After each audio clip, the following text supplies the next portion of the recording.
If you experience wrist pain in yoga, don't use a prop, especially a squishy object like a blanket or a towel, because it'll make the problem worse.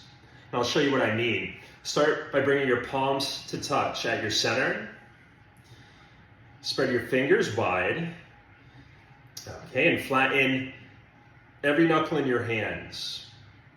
Now look at the very base of your wrist and create a little gap. That's what we call our carpal tunnel in yoga.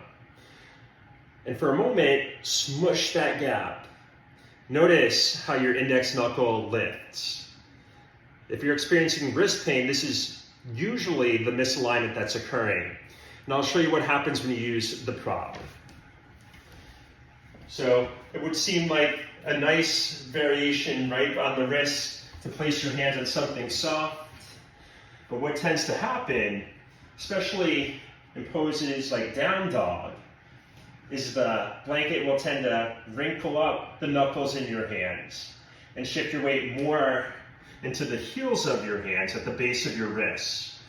This will only make your wrist pain worse. So instead, ditch the prop and start with something less weight-bearing like puppy pose. So a little dog. And set up like child's pose, knees as wide as your mat, big toes touch. Stretch your arms out in front of you. Wrists parallel with the front edge of your mat. Center of your wrist about even with your outer shoulder. Spread your fingers wide, rotate your hands out just enough to anchor that index knuckle part of your hands and create a lift at the very base of your wrist. So create this suction cup-like action at the center of your palms, and that lift at the base of your wrist will make your forearms smoke and it'll create a lift all the way up underneath your inner underarms, underneath your armpits. Keep that as you set your hips back, relax your neck enough, your ears are in line with your arms, and hold here.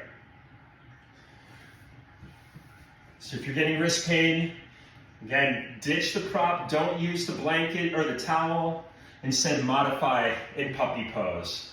Give that a shot, let me know how it goes. I'm Jake. Namaste.